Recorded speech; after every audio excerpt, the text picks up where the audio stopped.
Hey everybody, thanks for joining today's live stream. Today is a bit of a redo because the last time we had Zoe on, we had some internet issues, which we have now resolved. Well, fingers crossed. I say we've resolved them, but I'm pretty sure we have. So without further ado, and not to delay you any longer, let's go and find Zoe. Hey Zoe.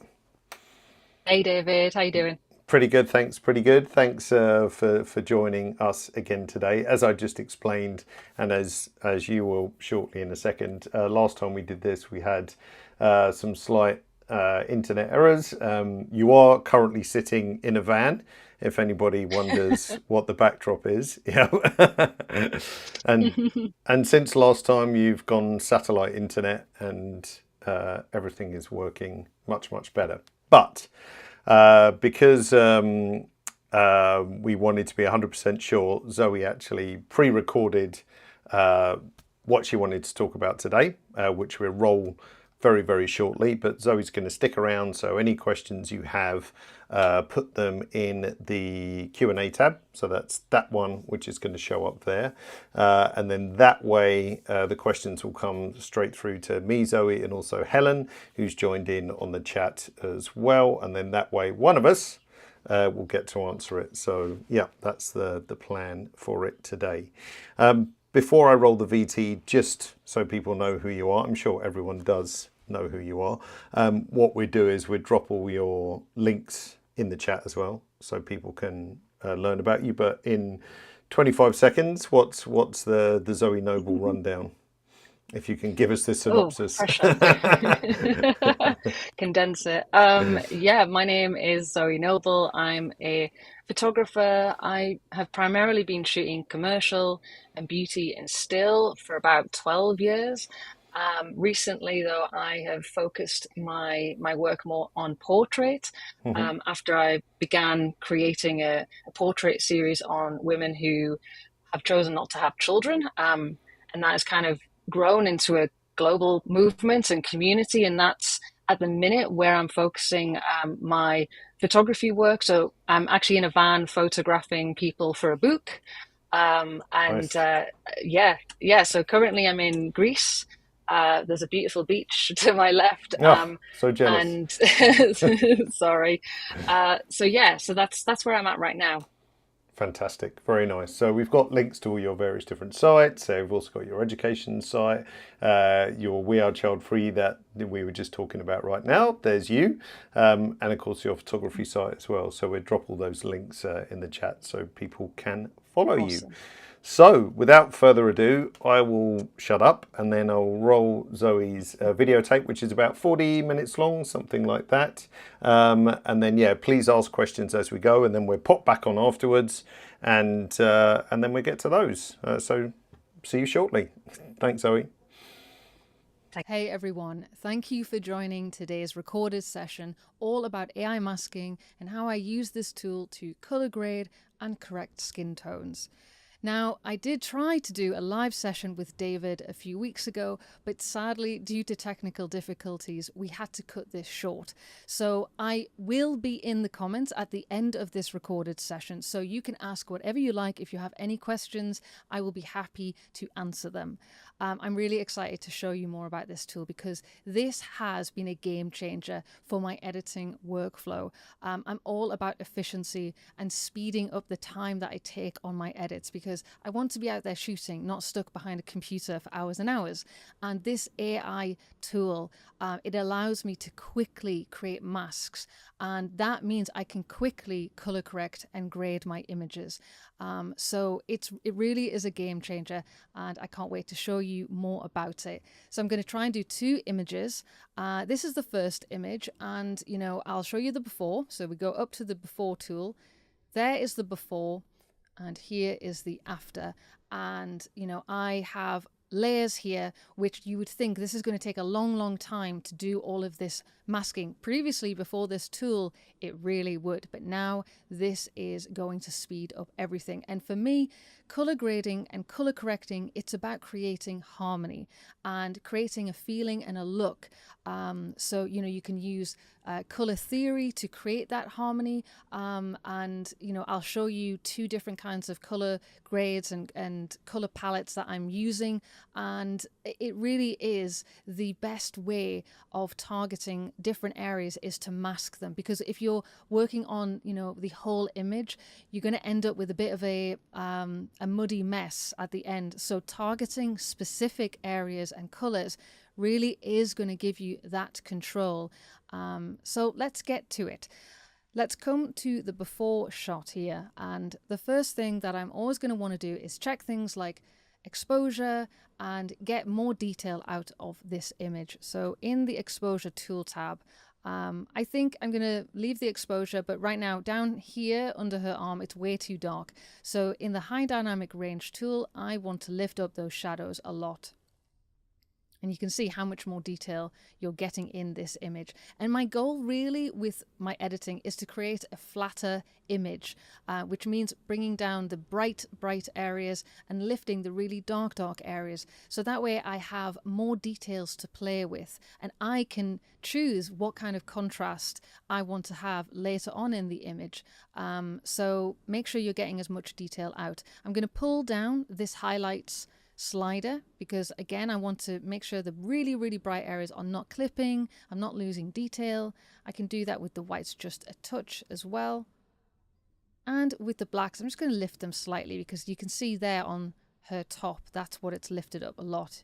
You know, you can get so much detail out there, but let's not go crazy. Something around there looks good for me. So the next step, if I'm working with this AI masking tool, I want to create a layer to start with. So in the layers panel up here, I will just press on that plus icon and it's already created the layer for me. Now I'm going to use this AI brush, which is just up here.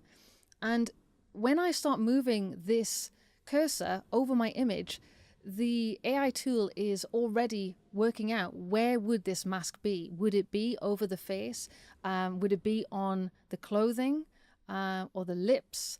So it's already doing the calculations that it would have taken me a long time to use the brush tool and create this. So the first thing I want to do is correct her skin tones. So I'm going to create a mask for the skin tones. So let's start. I'm going to just tap and basically now I have this as part of my mask. I can press the M keyboard shortcut to see this is now part of my mask.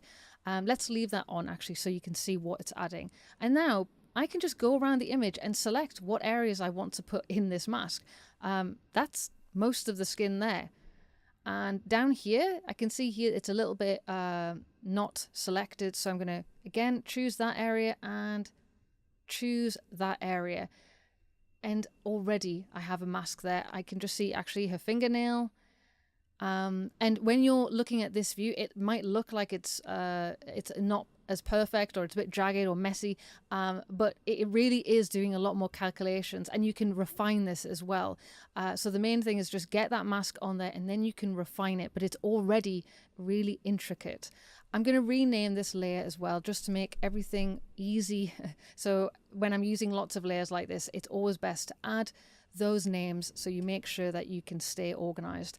So let's call this skin correct. I'm going to press the M keyboard shortcut to remove that mask so I can see what I'm doing.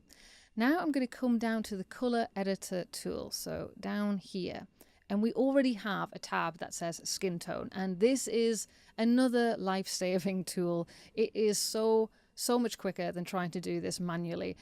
We can use the color picker tool here, and all I'm going to do is select a tone on her skin that I like. So I like this more neutral color here on her arm. So I'm going to select that, and we can see this is the color range that has now been selected. I want to make sure all of her skin tone is in this selection. So I'm going to drag this to the very edge, which basically this circle, the edge is more the saturated tones and in the middle is more the desaturated tones. So you can kind of see here there's a white and then it goes much more saturated to the edge. So I want to make sure I've got all of the saturated tones and more of the desaturated tones. So now we have the skin tone selected. I can come down to the uniformity sliders And these are like the magic sliders. And this is going to start pulling together all of these different tones and hues and saturations and start to unify them. So for the hue, I'm going to pull this up. And if I go extreme, you can see it's now made all of the tones in her skin where this dot is on the circle. So I don't want it to look horrible and fake. So I definitely never ever want to have it at 100. And you can just experiment and play. And, you know, somewhere in the middle is going to work for me. Now the saturation tone, the same. I can bump this all the way up just so you can see what it's doing. But again, skin tone has nuance. It's not about creating a mask. It should have variation. So let's just bring this down. I'm just kind of looking at the overall skin and making sure I get a balance. I don't mind having some more warmer tones in there. I don't mind that. I'm going to leave the lightness for this.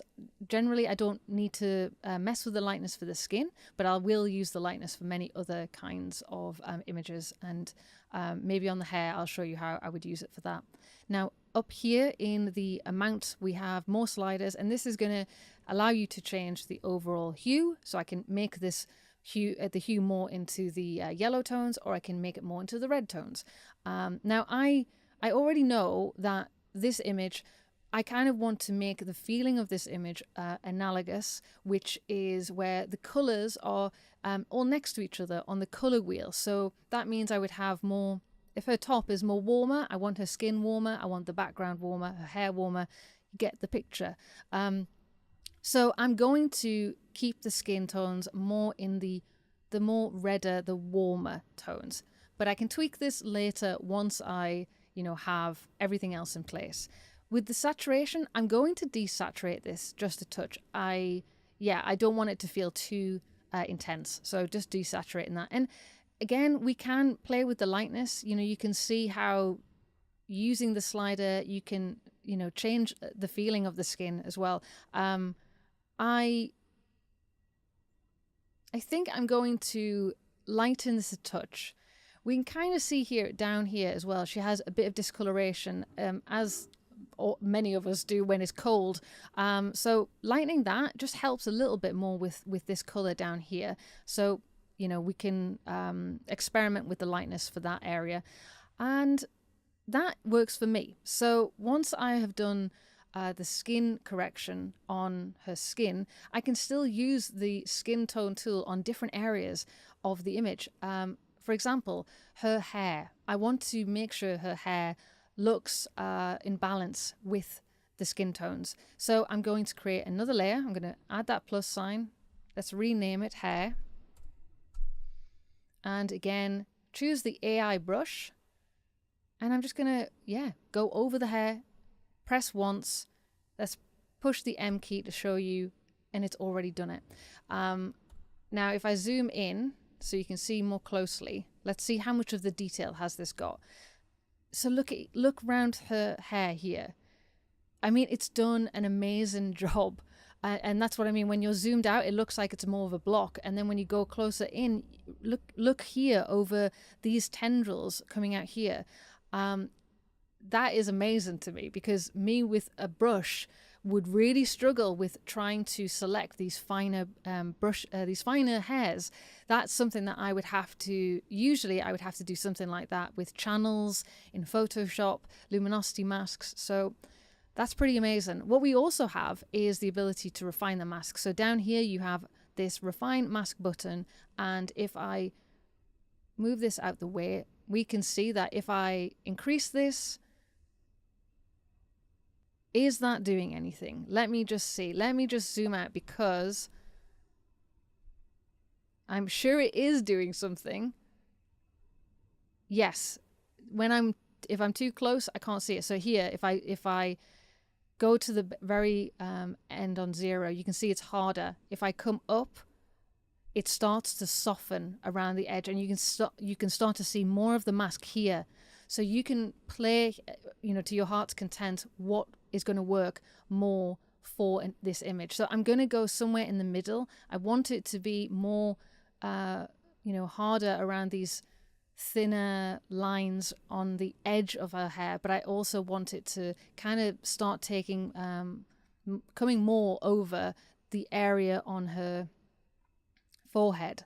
So I'm going to press apply on that, and let's press the M key to get rid of that. And I'm going to zoom out. So you can see her hair is a lot more yellow than her skin now. So the thing that I'm going to want to do is make her hair balance with her skin. And I will again go down to the skin tone tool, and using that color picker, just choose an area on her hair, and I'm going to expand the range again. And I use this skin tone tool on lots of different things, not just skin tone, because when I want to unify colors, the skin tone tool is the tool that's going to do that. So I can use this on backgrounds, on clothing, on lots of different things. So let's just increase the hue and the saturation, just a touch. And again, I can play with the hue. I can make it more yellow, but I know I want to make it more along the same vein as the skin. So it's going to be warmer. So you can see there now, this looks a lot more balanced with her skin. And if I turn this off and on, it's very subtle. But that's what a lot of color editing and color grading is about. It's about being subtle. I'm just going to play with the lightness slider. We can make her look like she just came out of the hairdresser and had it more bleached, or we can darken it and make it more of a natural color. So I'm going to make this more of an icier color, and I can also desaturate it as well. So there we can see we can go pretty crazy, but I want this, because this is an analogous color theory, I want this to blend with her skin. So something like that works for me. Now I'm going to create another mask, and I'm going to call this lips. And again, choose that AI masking tool and just go and hover over the lips and press once. I'm going to zoom into this just so I can see a bit more clearly. Let's push the M keyboard shortcut to see, and now you can see it doesn't understand that I just want this area. So that's okay. If it's struggling to find exactly the area that I want, I have two options. I could push this, and now it's created a mask of her skin. And I could now press on a Mac the Option key. And sometimes if you want to then remove some of the mask, it will understand it. It seems to understand sometimes better, and it would remove it. But this one, it does not understand that the lips, it does not yet understand that I want to remove everything except those lips. So the only other thing I can do, I'm going to press Command Z to undo that. And I'm just going to use the normal brush. And we can balance between the two. It doesn't have to be everything is one. And I'm just going to go in and lightly brush over her lips. And then I can also use the eraser tool, even smaller, and just get anything off her teeth. And around here as well. So it's coming a bit onto her skin. So I definitely don't want that. And you press M to see where her lips begin. Okay. So now I'm going to zoom out. I'm going to press M to get rid of that. And now I'm going to go to the advanced tab, and it's the same idea. I'm going to choose the color picker. I'm going to choose that color that I want. And now it's targeted the color range inside of this mask. I'm going to expand the range. So now we're getting all of the color. And I can now experiment. Do I want to darken her lips? What I'm thinking is I would like her lips to match the color of her top. So there's more harmony and balance if I do that, rather than having conflicting colors. So I'm going to darken it a touch, saturate it, because we see this kind of warmer tones now. Something like that. So now we have more harmony, which is always what I'm after. The next thing I want to have a look at is the background. And I will create one more layer. Call this background. get my AI brush and push once. And now I'm going to push the M key just to see.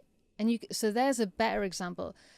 When I was further out, it looks much more blocky around her hair there. But when I actually zoom in, it's a lot more refined, a lot more refined. And I mean, look at how amazing that mask is. That would take me a long, long time to do. So I've done that in seconds. Now it means I can do the fun thing, which is experiment with the color. And I'm not having to do the thing that no one knows if you did a mask here or not. So if I can speed that up, that's what I'm after. That's what I want. I want to have more time on the things that are fun, the color grading and the correcting, and definitely the things that no one can see, the masking. I want that to be as quick as anything. So for the background, let's go to the curves tool. And because it's so refined, because this mask is so refined, I mean, we can really push that and it looks very natural. I think I'm just going to, let's have a think. I'm going to brighten a touch, I think. And now I want to add a little bit of color. I could do that with the curves, but I could also do it with the color balance. A lot of editing and retouching, there is no one way to do something. There are many, many different tools. So use the tool that you find the easiest. You don't have to use one particular kind of tool. So color balance tool is so quick and easy. So I'm going to go to the master and, we can see how I can immediately start changing the whole color of that background. And so this is going to change the overall color. And I can also target more of the darker tones, the shadows. And if I wanted to go more in the red, the warmer tones to make this more analogous, or the yellow, maybe the oranges and that burnt orange I think goes better, then I can pull that, and then I can go in the highlights and I can do the same. And they're complementing each other. So there's not a lot of bright areas in the background, so it's subtle, but I think I'm gonna just more in the oranges there. So let's turn off this background. And, we can, because this is on a layer, we can lower the opacity, we can increase it. You have so much control. So this is why I really urge you to experiment with the layers every step of the way. If you can, use a layer, because then you can turn it on and off, and you understand as well the workflow that you're doing, which I think helps a lot.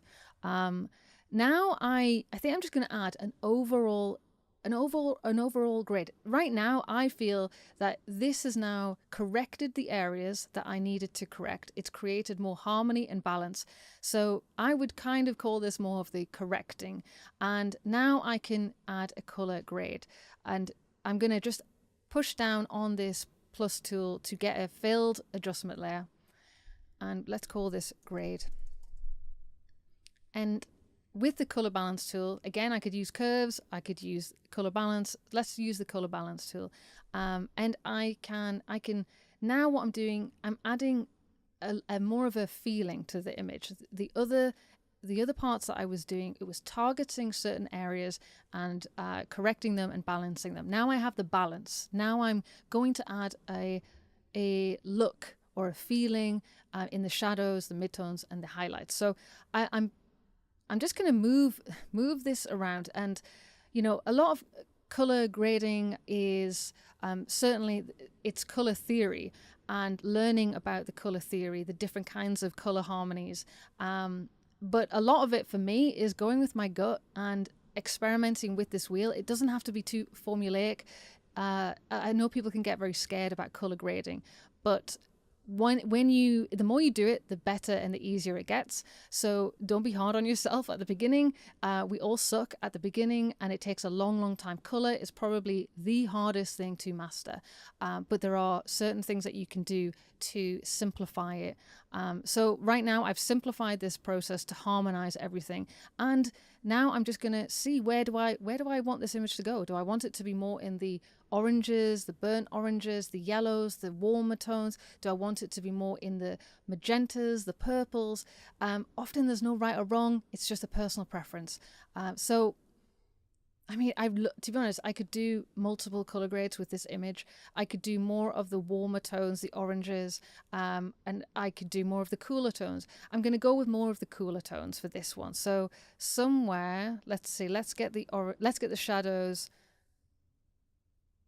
into more of those magentas. And I always know I can reduce the opacity of the layer. So if I want to, I can go crazy and start pulling down that opacity. Sometimes that can be easier for your brain to work it out. So if I pull the shadow to the very end, I can go to the highlights, and if I want to go crazy and go to the opposite direction, which would be a complementary color scheme, I can then just go to my opacity and just really slowly add in that color. So that's one simple quick way. So I'm going to go back to 100% opacity, and I'm going to go back to something subtle. So yeah, somewhere around there. And the highlights, I also think I want to cool down the highlights as well. I want to keep this cool. I want to have the image and the skin and the hair warmer, but the highlights to be a bit cooler. So something like that. Now, finishing touches, I would add grain. So I could go down to the drop down, add a new filled layer, come along to my film grain tool here, and just add a bit of grain. Just gives it a bit of texture, makes it feel not so digital. And let me rename that to make sure everything is nice and organized as well. And let's do a before and after. So there's the before, and there's the after. Let's do a swipe as well. I'm going to split view slider. So there's the before, and there is the after. Let me take off the AI masking tool because you see that as I'm moving along. And that did not take me long to color correct and color grade an image.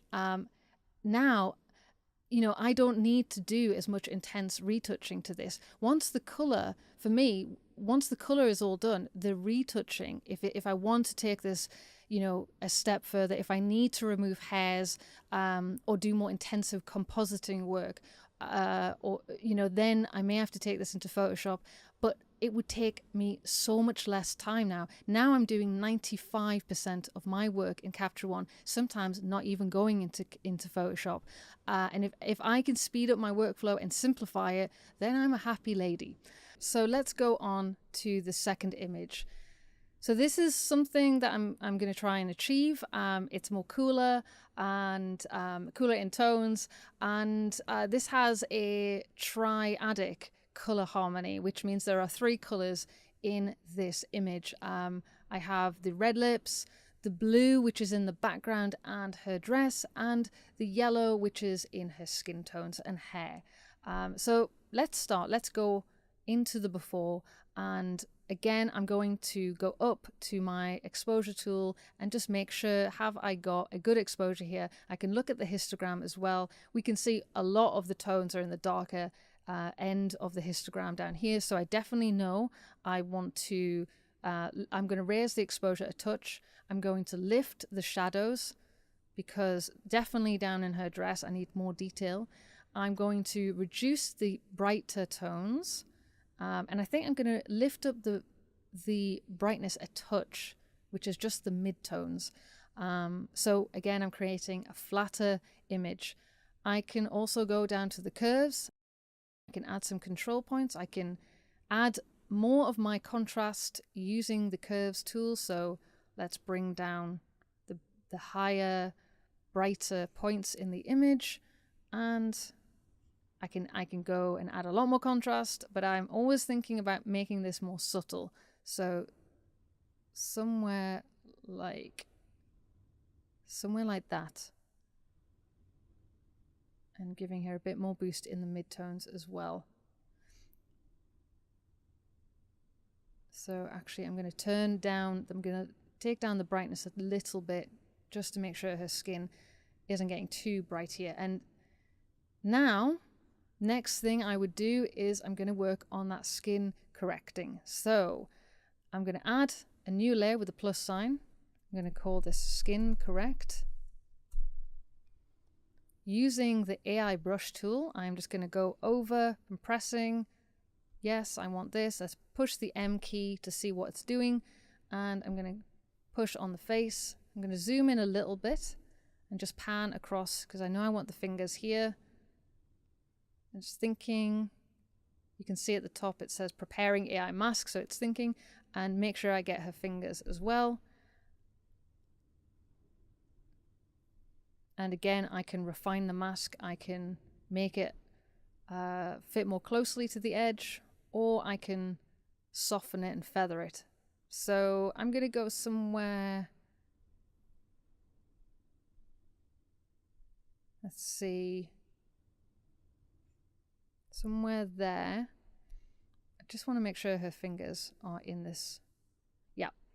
So let's zoom out. Now I don't want her lips in this mask, and I don't want her eyes in this mask, so I want to make sure that those are removed. So I can hold down the Option key on a Mac and just go over the areas that I don't want to be selected. So let's see, yeah, I don't want her eyes, don't want that, and I don't want her red fingernail, and just go and have a look and make sure nothing else is selected. So everything is now in this mask that I want. Make sure that it's, so maybe round on her hair, I could just use the eraser tool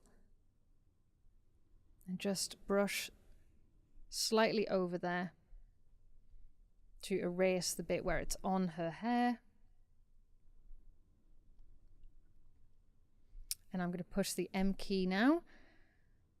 So let's go down to that skin tone tool in the color editor tool. So let's shut down the curves, and in the skin tone tab, I'm going to select that color picker, and I'm going to choose the tone that I like as before. I'm going to expand the range to make sure all of the tones are selected, and now I can use my uniformity sliders. And so let's see, we can go full uniformity, but again, skin tones, I never ever want to create any kind of a fake looking mask. So let's just lift these up. She definitely has a lot of differentiation with her face and the rest of her skin, like a lot of us do. So I'm just going to see somewhere around there is good. And now I can experiment with the hue. So I know I want to make this a triad color scheme, and I know I want to make her skin more in the yellows. So that means then I'm going to be going more to the right, more towards the yellows. And I can go maybe around there. And we can see I can increase, but I'm probably just going to desaturate a tiny bit. Maybe lighten a tiny bit as well. Or darken. Actually, for this one, I'm going to darken. I don't want it to feel too washed out on her skin. So I want actually to have more color there. So I'm going to darken or reduce that lightness slider. And let's turn this off and on. So if you go more around here, more around her, and I turn this off so you can see a much more red here. And here we have more yellow here, more red, yellow. So it's all over the place. But with this skin correct, I was quickly able to just target that skin and unify it. So very, very quick to do that. Okay, so now I just want to have a look at the other colors in the image and balance those as well. So I'm going to add another layer. I'm going to call this lips. And again, my AI tool, and just allow the mask to select it. Now I can see the fingernail and the lips are the same color, or meant to be the same color. So I may as well, in this mask, choose the lips and that nail color. I'm going to go and press the Option key on a Mac just to remove the area in her teeth. And with my Advanced tab, choose the color picker tool, choose that color, expand the range, and now I can do so much to that one particular color in this image. So if I didn't have that mask, what would happen is I would start to change the color in her lips and her skin tone would change as well. So having the ability to target these specific areas is just the most important thing. And you know, I can do this so quickly now. So I want to make this color richer and darker. So that's what I'm going to do. I'm going to darken it and desaturate it a little bit as well. And there's always a balance for the color grading and the harmony of these colors. It's about getting the right balance between the saturation, the hue, the luminosity, and you know, in some images you'll want to have the thing that is the most focal, the thing that you want to stand out, has more saturation, because your eye will go to the thing which has the most saturation or the more brightness. So I'm always thinking that as well of the image. What do I want to draw the user's eye? You know, what is the focal point? And on this image, I would say it's her lips, her lip color. So I don't want to go too desaturated. I definitely want your eye to go to that area. Something like that works great. So now I'm going to change the hair color. I'm going to add another layer, call it hair, use that AI tool, and just boom. Let's see how it did. I mean, look at that.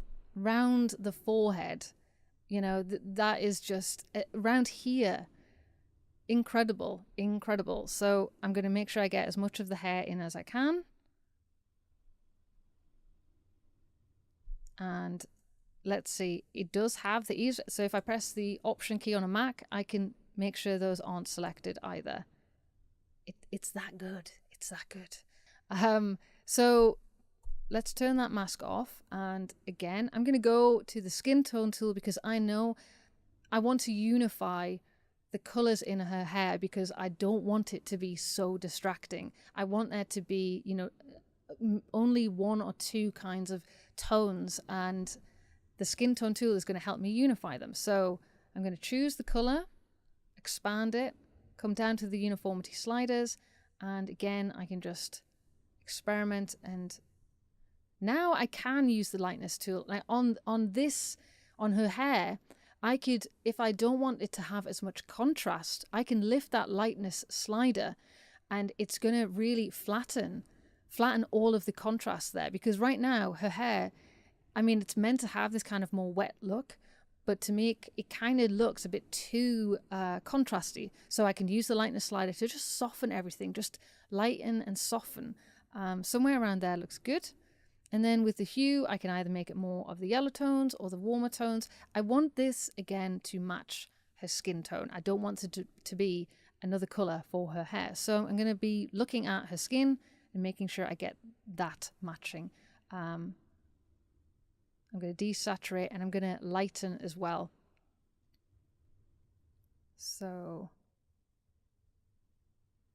maybe somewhere around there is good.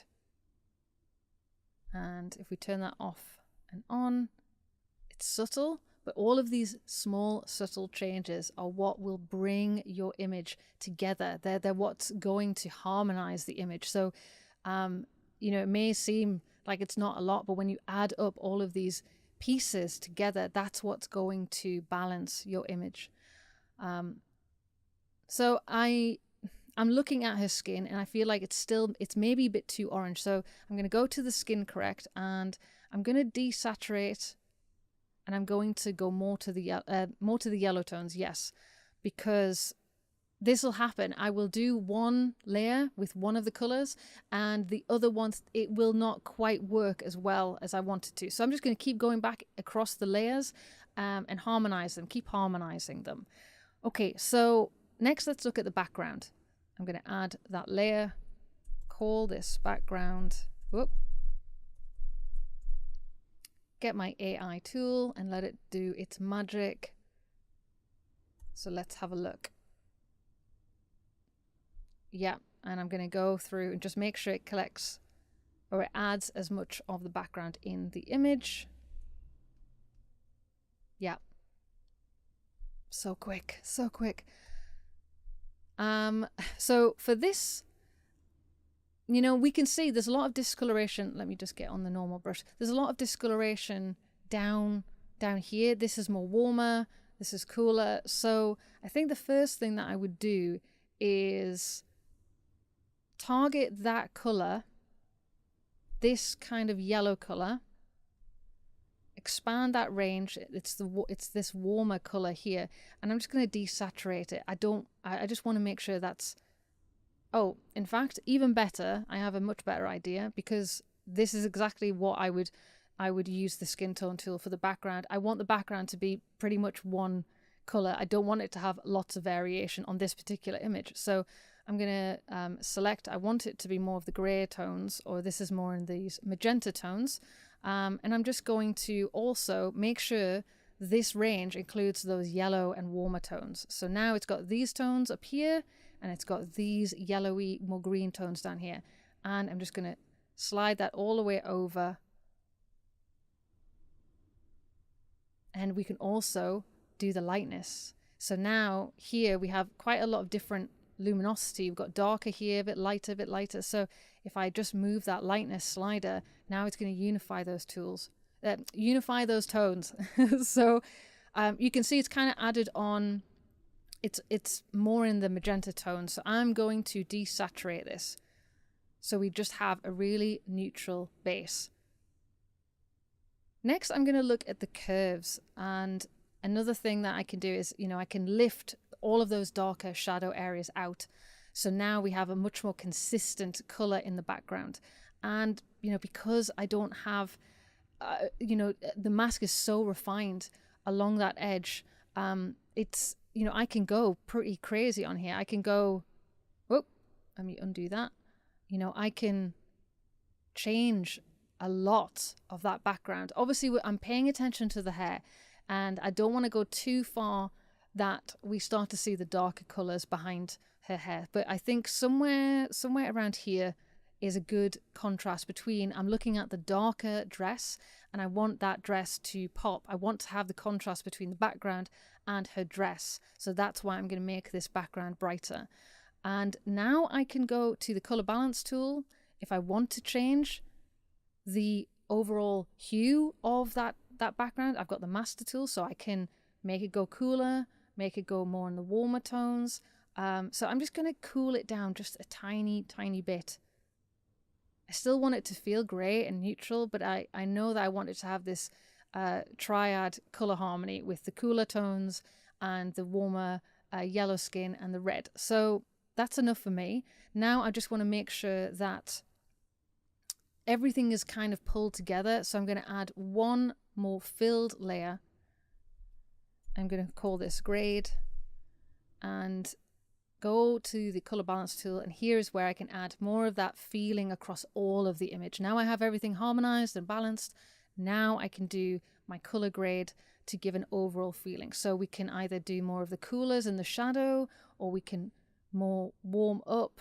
I mean, I think I'm going to want more of the cool in the shadow, and with the highlights, you know, you could do the complementary color theme, which is going to be yellow highlights, and the shadows are going to be blue. So basically they're opposite each other on the color wheel.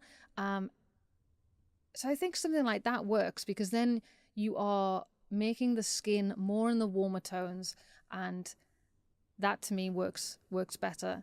Now I just want to, I always will look and zoom out if I can.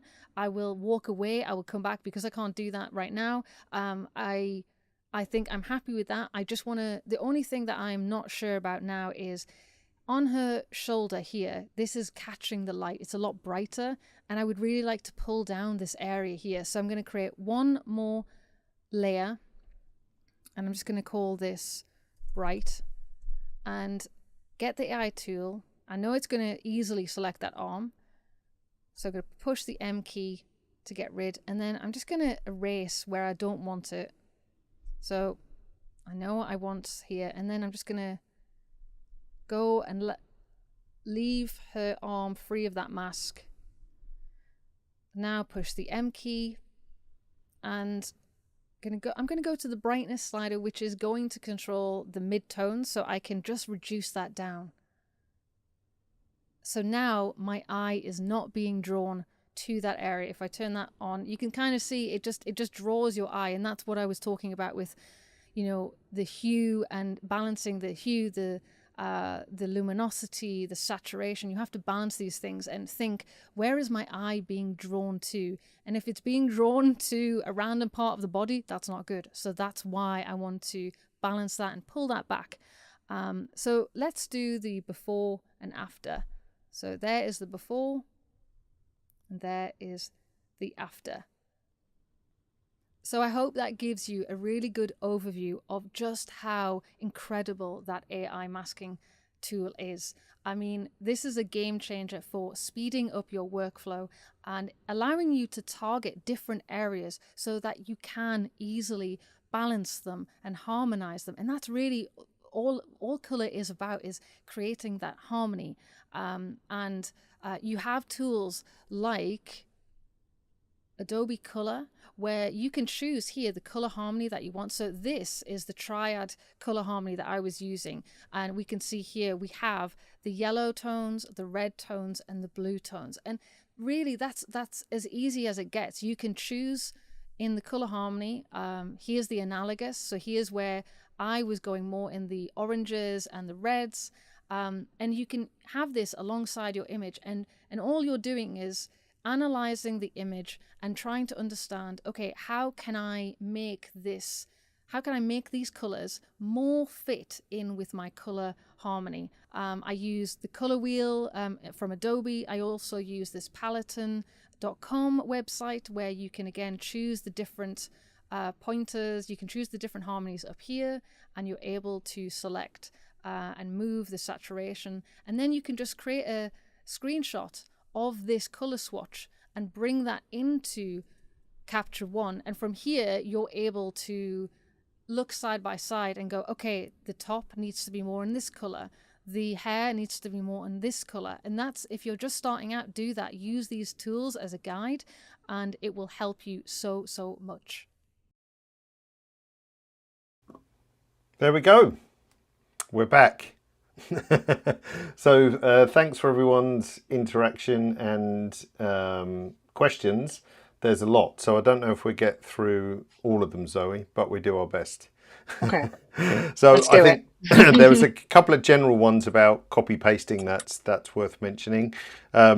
Yes, you can, as we spoke about on our back chat, yes, you can copy paste a layer from one image to another, which you said you do quite frequently, Zoe. I do, yeah. So I would be copying a mask which has the colors that I perfected. I would paste it into the new image. Then I would delete the mask and go with my AI masking tool and just select, if it's a skin tone mask that I'd created, I'd be selecting the skin again. And what I actually do is I'll have my, say, 10 layers on one image. I've perfected it. I will then paste those into the second image. I will go down each layer and just delete, select it again, delete, select it again. And it takes a few seconds to do that. That's my process right now. Yeah. The only exception to that, which wasn't available at the time that you recorded this, was that if you've created a subject mask using the subject button in the layers tool, and if you copy that to another image, it will recalculate the subject. But of course, if you use the AI brush, Capture One doesn't know, if you've selected skin or eyeballs or teeth or whatever. So this way it will it won't recalculate it, but if it's a subject mask, then it will. So that was a good one. So hopefully that clears up all the questions related to copy paste. Sarah Jansen was asking, does the skin tone amount lightness slider brighten or darken everything in a similar way to the exposure slider, or midtones like the brightness? I think, Sorrel, but interject if you want, Zoe, but I'm pretty sure if you've selected a specific skin tone, that lightness slider will brighten or darken that color range, I suppose, is the best way to describe it. Yeah. So it doesn't quite behave like the exposure or midtone slider. Nice one from Peter, which you can answer. So color theory / toning is targeted, I guess, for correction, but grading is an overall choice, but only for the shadows and highlights. So there's a few things to unpick there, I'd say.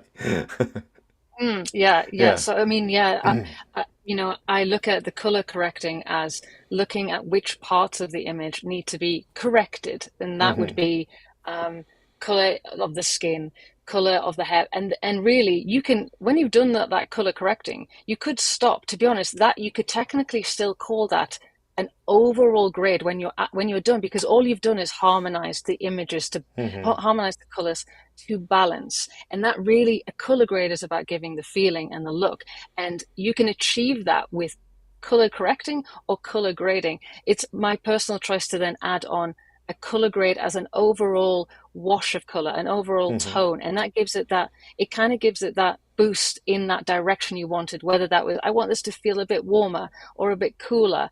So that's really how I kind of separate those two things out in my brain. Yeah, I guess if looking at my face, you would, correct some color inconsistencies here No, first. David. And then you might say, oh, we want to have, cooler shadows, warmer highlights, or something like that. So Exactly. kind of Exactly. That's it. splitting those two things up. Exactly. Dennis was asking, do you tend to stick to adding fine grain? Do you tend to stick to fine grain when adding it? Also, if you're taking it into Photoshop, would you leave off grain until the final edits? So I use all different types of grain depending on what image I'm using, because we can emulate a lot of different kinds of grain from film. So sometimes I want something a bit coarser. It really depends on the image. Maybe if it's a black and white image, I would use the silver option in the grain tool. So it really depends, but you can't go wrong with the fine option either. And yeah, you're right. When I take an image into Photoshop, I would not be adding things like grain in Capture One, because what I want is like let's say the cleanest of image as possible. And when you add grain and then you start going into Photoshop and affecting, maybe you're starting to, affect the actual pixels, you're just working over textures that you've increased all of the texture with grain. So yes, do not add the grain before you go into Photoshop. There's nothing to stop you bringing the TIFF or PSD file back into Capture One and using the grain tool. So, Capture One. And I do. Yeah, David, I do that because I actually like to be able to, you can change the level of the grain, the intensity of the grain. So sometimes if I've got a photo and I want to print it, the level of grain I use is going to be different to the level of grain I would use if I'm seeing it on Instagram. And I actually want to have that flexibility. Whereas if I just put a layer of grain on a photo in Photoshop, it's stamped on there when I save it. So if I'm saving from that Photoshop file, I would have to do some recalculating. So yeah, I do that a lot. I mean, a good benefit here is if you've got the PSD in Capture One and you put some grain on it, and then you're exporting to Instagram or whatever, then of course the proofing view will show you exactly what it's going to look like. Yeah. So I can have a bit more grain, a bit less, or different type of grain or whatever, rather than having it, locked down. Exactly. Jakob is testing us.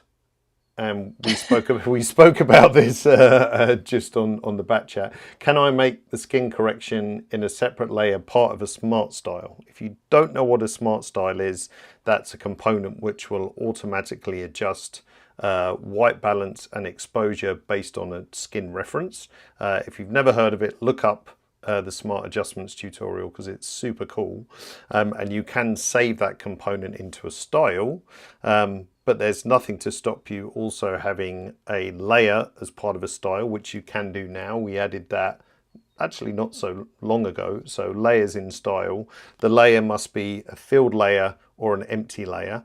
But if you've got your smart style component, your filled layer with your skin tone correction, you can then obviously, like you said, Zoe, delete the mask and then just use a tool of choice to recreate the mask. So yes, you could.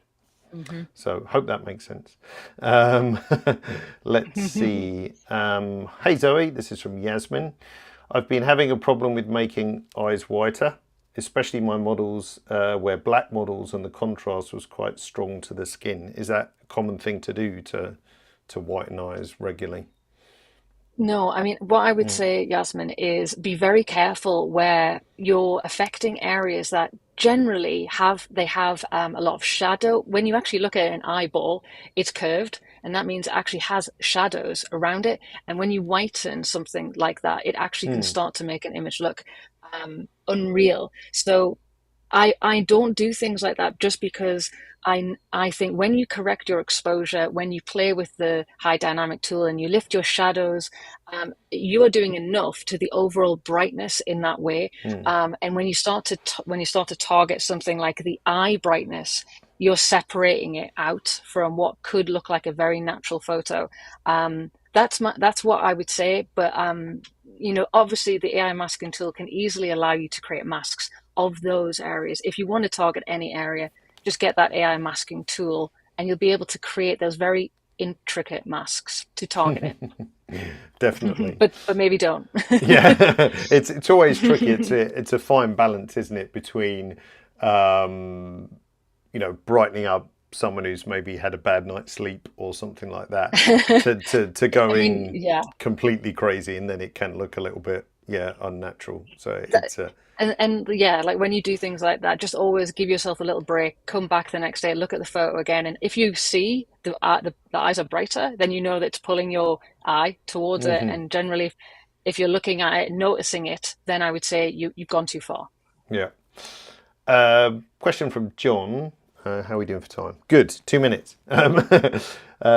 Skin exposure. Can you offer a good technique to monitor exposure of highlights in the skin? I find it difficult to judge brightness of the skin when looking at my desktop monitor compared to my phone, compared to my iPad. Every screen is a bit different. I'm often eyeballing it, but is there a good technique to push your brightness as far as you can?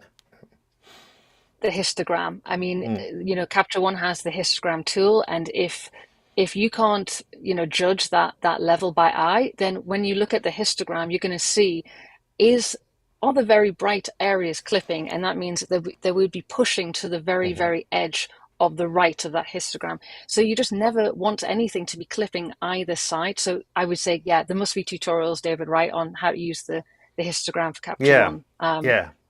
That's what I would be looking at that. A tutorial called Exposure and Brightness, which talks a lot about the histogram. And I think you can get, over obsessed with looking at, highlight warnings on the image. If you're keeping an eye on the histogram, as you say, you can really easily see when things have gone sideways.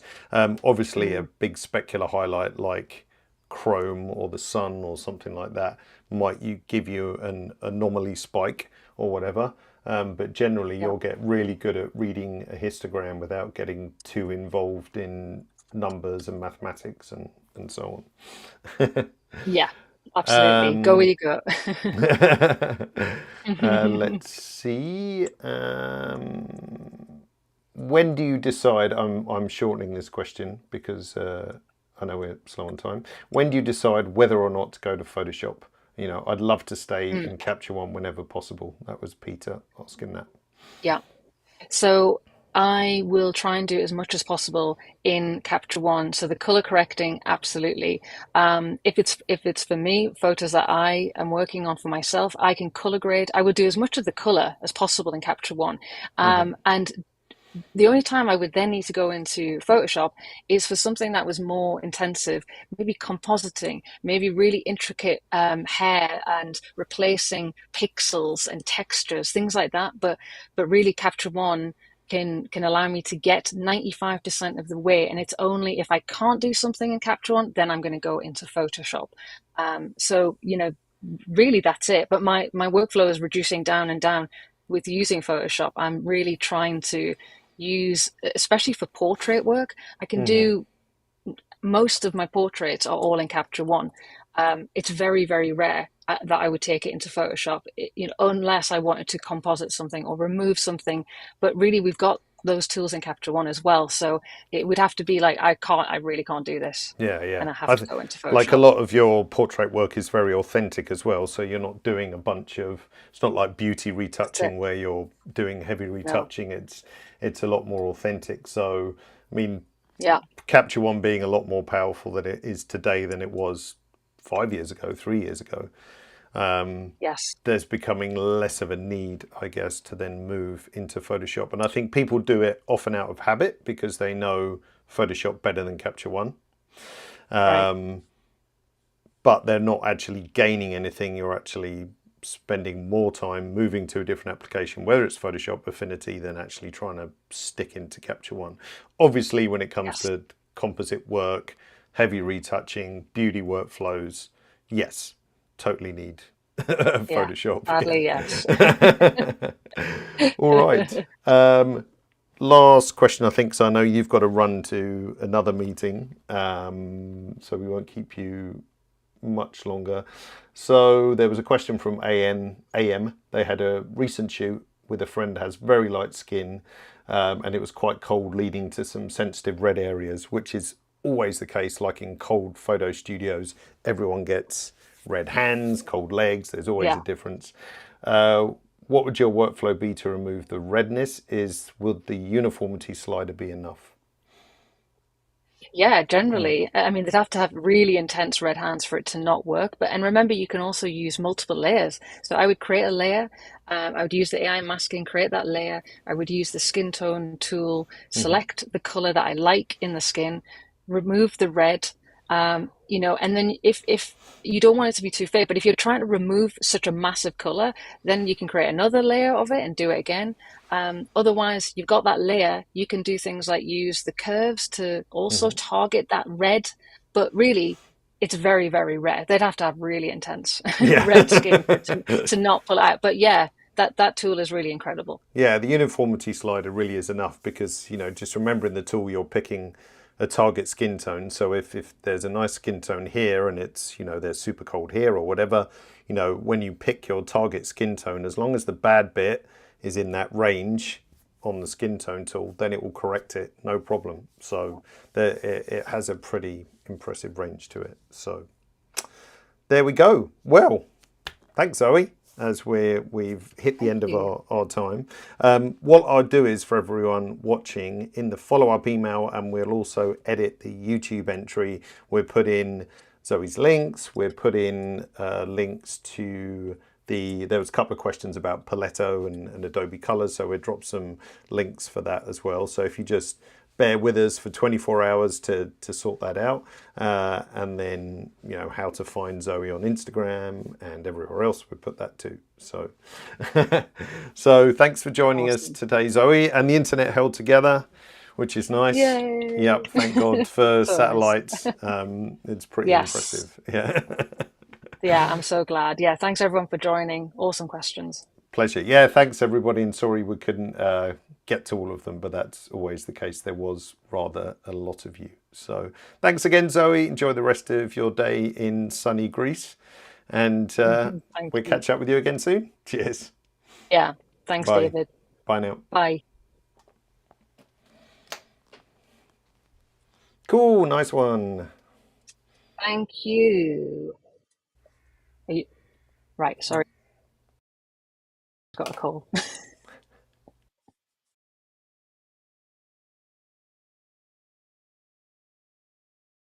Cool. Oh, you just got a call on the phone, yeah?